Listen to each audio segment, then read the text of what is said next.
бүжгийн 2 дугаар хичээлийг эхлэхэд бэлэн боллоо. Хүүхдүүдээ түрүүчийн хичээлдэр гар угаах бүжгийн 1-р хэсгийг үзсэн бол харин өнөөдөр 2 дугаар хэсэг буюу гар угаах дараалтыг бүгдээрээ хамтдаа үзнэ.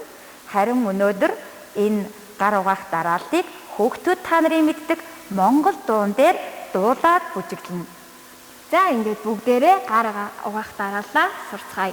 2 гараа алгаа урагш нь харуулад алгаар нь хавсарлаа. Гарынхаа алгыг угаая. 1, 2, 3, 4. Одоо гарынхаа арыг угаалаа. 1, 2, 3, 4. За энэний дараа 2 гараа хооронд нь хавсраад хурууныхаа салааг угаана. 1, 2, 3, 4. За хурууны үзүүр хэсгийг угаалаа. 5, 6, 7, 8.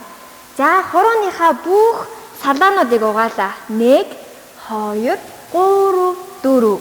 Нөгөө гар солилоо. 5, 6, 7, 8. Хумсаа угаалаа. 1, 2, 3, 4. Гараа сэгсрээд хатаалаа. Гар маань цэвэрхэн боллоо. За одоо бүгдээрээ энэ гар угаах дарааллаа хөгжим дээрээ хамтдаа хийцгээе. Яагаад үлээх вэ?